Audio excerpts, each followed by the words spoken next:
Adrian Plass writes this. Why is nothing ever straightforward?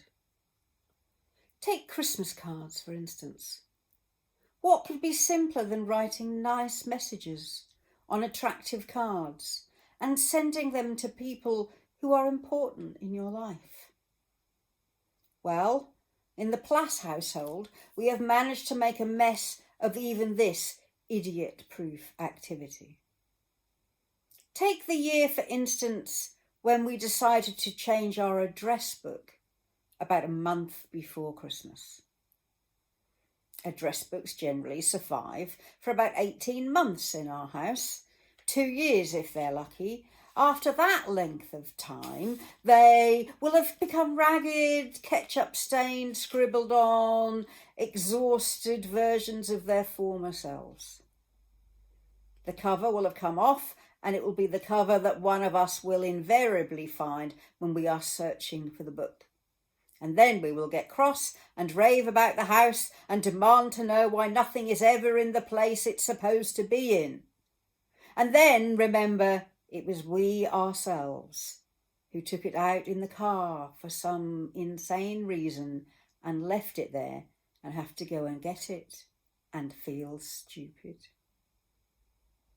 Anyway, on this occasion, we bought a new book in November, and most unusually, one of us sat down almost immediately and copied out all the addresses and telephone numbers right through from A to P. This would have been fine, except that the following dialogue occurred later on the same day. One of us. Oh, by the way, I spent this morning copying stuff from the old address book into the new one. Another of us. Oh, well done. That's great. What a shame one of us failed to mention to another of us the crucial fact that the copying out had only got as far as P.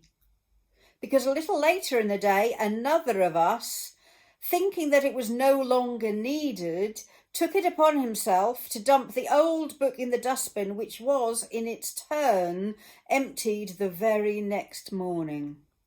You will not be surprised to hear that fairly harsh words passed between one of us and another of us shortly after that.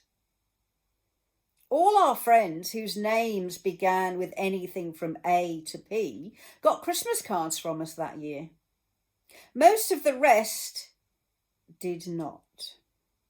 In idle moments, I have sometimes pictured most of the rest getting together to gloomily compare notes, to discuss and puzzle over the inexplicable mania that drove Adrian and Bridget Plass during Advent of all times to coldly reject the majority of their friends whose surnames began with anything from Q to Z.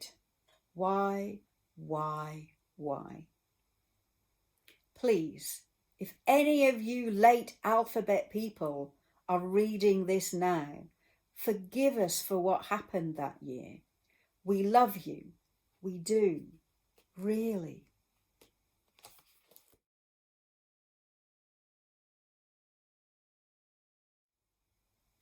Christmas cards and I have a love-hate relationship.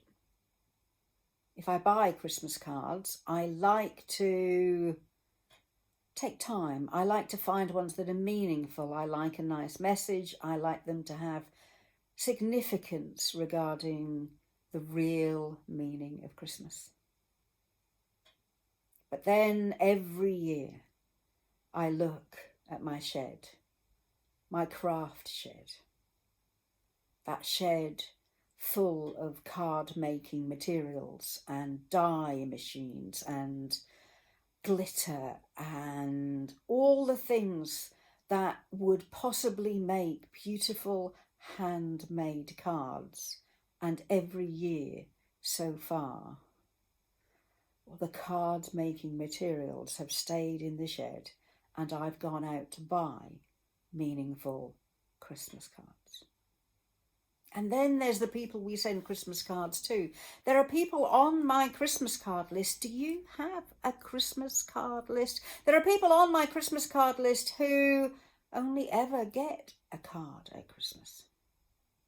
And there's part of me that says at least it means they're not forgotten. At least we do that, because generally I get a card back from them, but it's a bit like friends on Facebook. How meaningful, how important are they to me, really, if all they get is a card signed Love, Tracy and David? I don't have an answer to this conundrum. And the piece of advice I'm going to give you, I give you with the full intention of, at some point, taking the advice myself. But what I say is this: if one person takes the advice and puts it into practice and makes a real connection with people on their Christmas card list this year, then my job is done. So here's the advice. Pay attention to your Christmas card list this year. And if you already do, then I admire you, and I'll do my best to take my own advice. But take some time. If you can't write an extra sentence or a message that is a bit more than Happy Christmas, then maybe just say a prayer for the people you're sending them to. Make these connections real in some way. How about making a phone call instead of just sending a card? A Zoom call. We're all good at Zoom calls now. However you make your connections this Christmas, make them meaningful, make them real, and make them for the whole of the alphabet. I'll see you tomorrow. Bye.